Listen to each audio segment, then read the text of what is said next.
The Castellammarese War, the bloody gangland apocalypse that birthed the mafia we know today. Imagine this. It's 1930, New York City. The streets reek of bootleg whiskey, gunpowder, and fear. Machine guns chatter in the night. Bodies drop on barber chairs, in restaurants, inside phone booths. Over 60 high-ranking mobsters are slaughtered in less than 2 years. And when the smoke finally clears, something monstrous has been born. The five families, the commission, the modern American Mafia, an empire so perfectly organized it would run for the next century. But here's the question that should chill you. Who really won the bloodiest gang war in U.S. history? And why have most people never even heard its name? This is the Castellammarese War, 1930-1931, the secret apocalypse that rewrote organized crime forever. Buckle up. You're about to go deep into the most savage power struggle the underworld has ever seen. Act 1. The Old Lion and the Young Wolf. On one side stood Giuseppe Joe the Boss, Masseria, the most powerful mafia don in America. Greedy, gluttonous, and paranoid, Masseria ruled 1920s New York like a medieval king. He demanded tribute from every Italian gang in the country. Refuse, you died. He once had a rival boss, Gaspare Messina, shot 22 times in a Detroit hotel just to send a message. On the other side rose Salvatore Maranzano, a cultured Sicilian from the town of Castellamare del Golfo. Maranzano wasn't just a gangster. He saw himself as Julius Caesar reborn.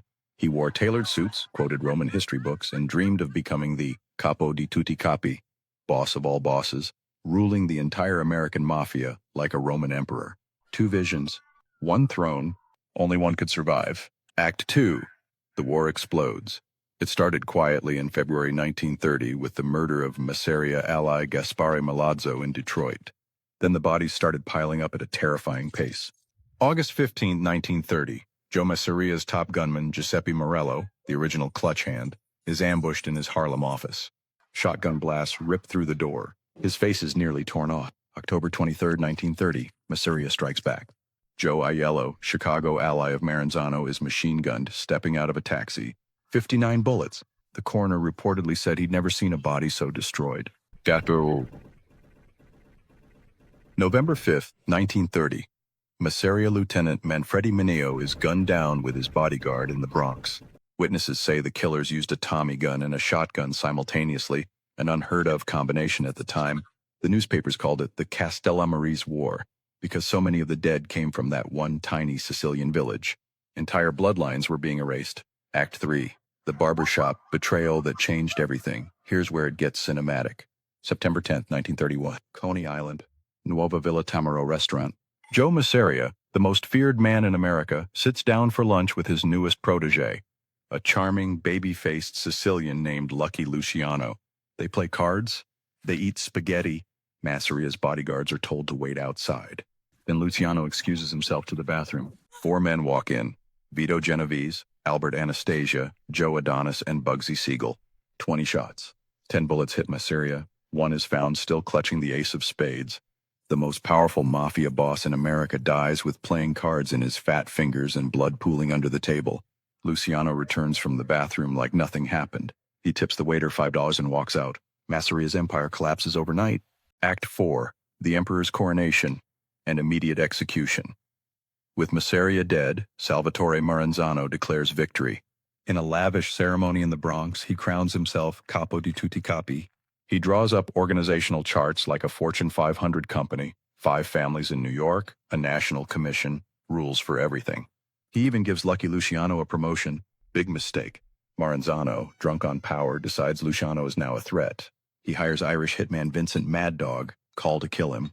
But Luciano finds out first. On September 10, 1931, exactly 6 months to the day after Masseria's murder, 4 Jewish gunmen, disguised as IRS agents, walk into Maranzano's Park Avenue office. They stab his secretary, force Maranzano against the wall, and empty their guns into him. Then, just to be sure, they stab him 6 times.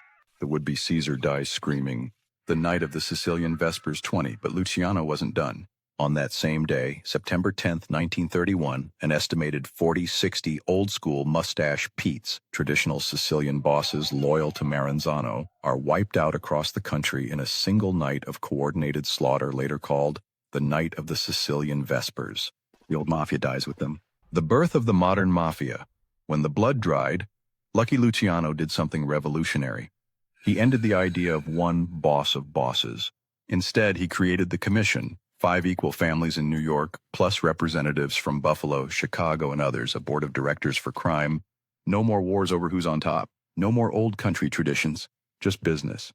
And business has never been better.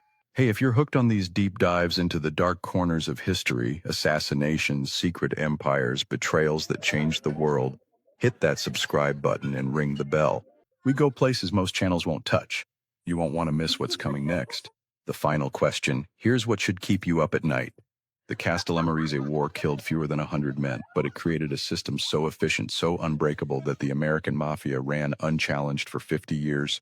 The FBI didn't even admit the Mafia existed until 1957. So when you watch The Godfather or The Sopranos and think, this is dramatic fiction, remember, it all really happened. And the men who made it happen were far, far worse than Hollywood ever dared to show. The war is over. But the empire it built, it's still out there. Want to know which modern billion-dollar crime networks trace their DNA straight back to that bloody table in Coney Island? Subscribe. The next episode is going to make this one look tame,